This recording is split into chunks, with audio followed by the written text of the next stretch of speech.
sides of the ball. So we have a lot of things to work on, a lot of things to improve. And I think the key thing that the players and everybody needs to understand is, you know, playing a team like we're playing this week, it's going to be necessary for us to, you know, play better in this game, execute better, be more consistent, have better fundamental execution. And I think the best way to do that is to focus on preparation each day this week. You know, what do you do on Monday? What do you do on Tuesday? What do you do on Wednesday? What do you do on Thursday?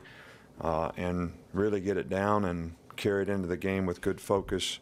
You know, we had some outstanding performances. You know, you got the players of the week, Kenyon and Derek and Ashawn Robinson and Jaron Reed and Tony Brown, Nice Wunger and Marie Smith on special teams.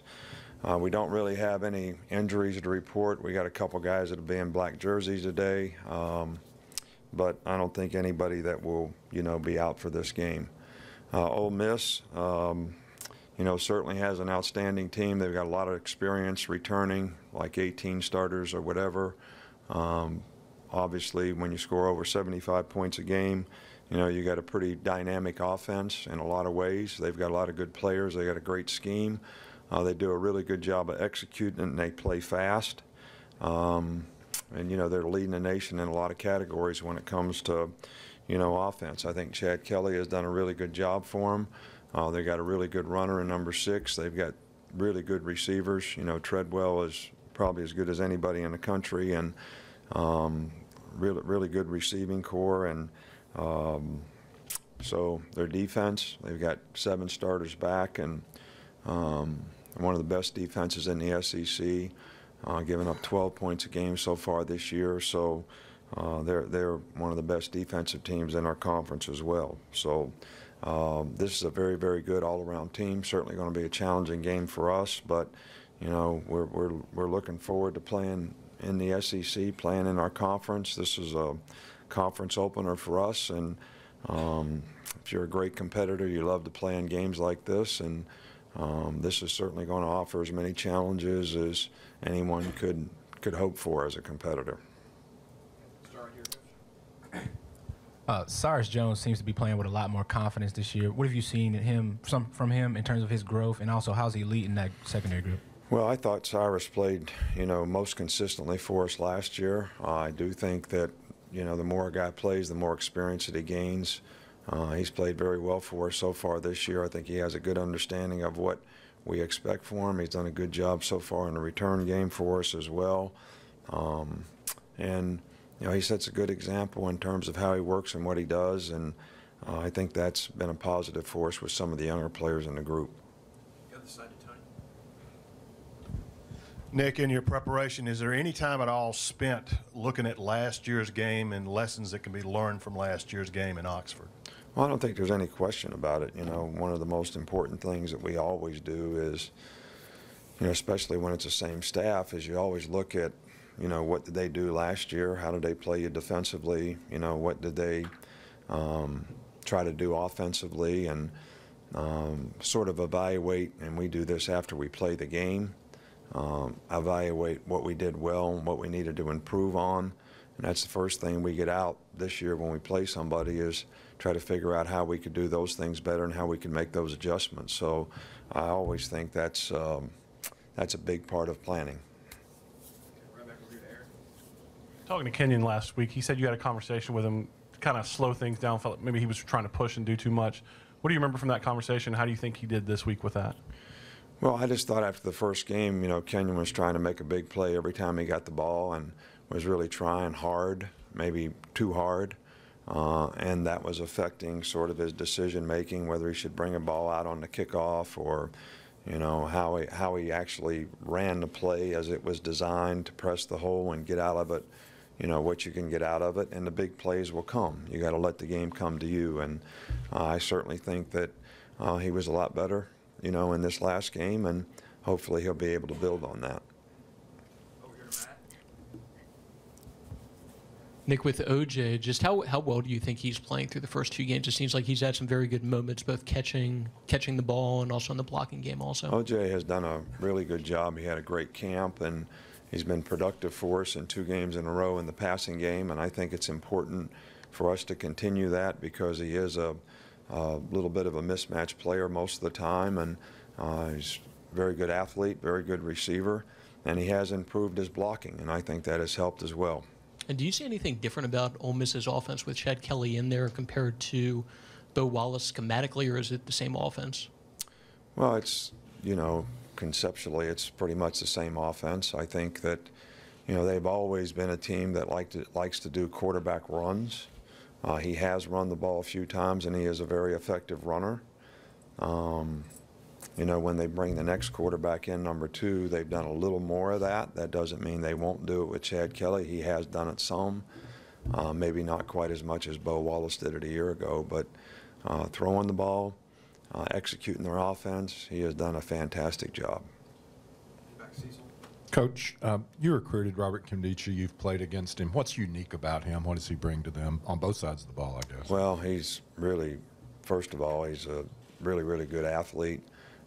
He's a very instinctive football player.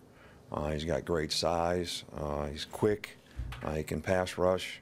They put him over on offense, and you see his athleticism. A guy could probably be a really good tight end if he wanted to be, or they wanted him to be. So he's a very diverse player in terms of his physical skills, but also in the kind of instincts and athletic intuition he has to make a lot of plays. Right here, Dwayne. Coach, you obviously have went to the nickel a lot. How good do you feel like that will work against what Ole Miss brings with the multiple sets and the use of their tight ends? Well, I don't, they play some regular formations, but, they're quite a bit spread out. And, you got to play, you got to at least match personnel when they have 3 receivers in the game. And, 17 is a bit of a mismatch player for him, the tight end, who is a very, very good receiver, very athletic guy.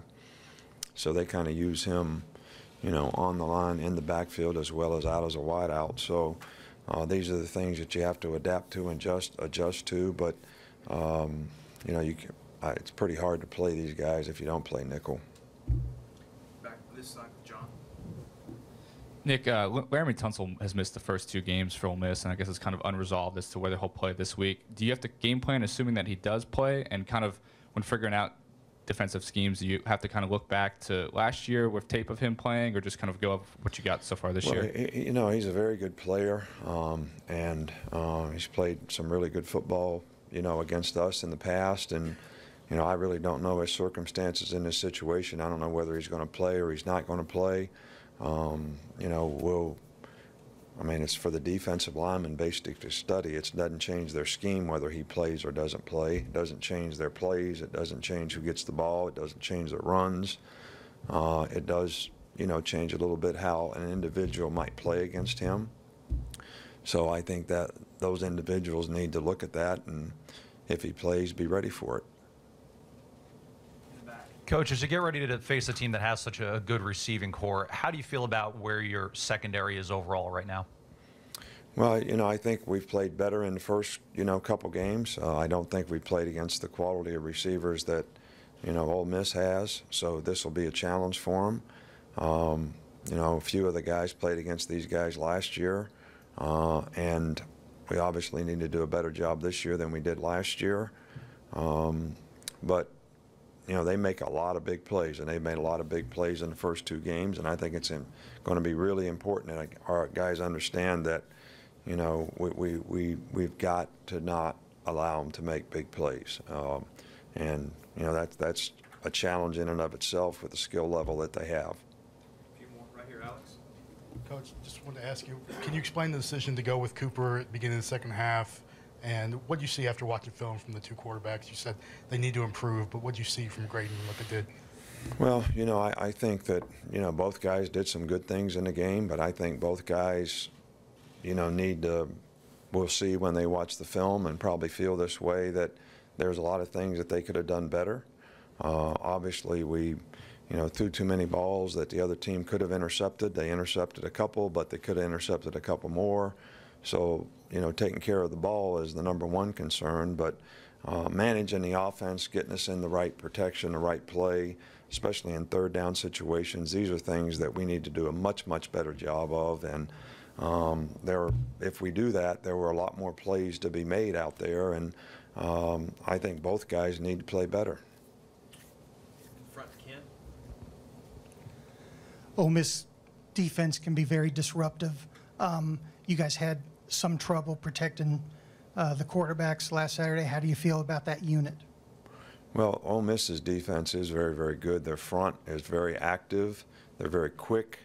And I think it's going to be a challenge for us because we did not pass protect, real well last week. We had some issues with speed rushers, in the first game. So we're going to have to do a much better job in that regard against what is probably, the best front that we played to this point, no doubt. One more in the back, Jen. Going back to the quarterback situation, is the mindset still the same with splitting time, or is it still up in the air?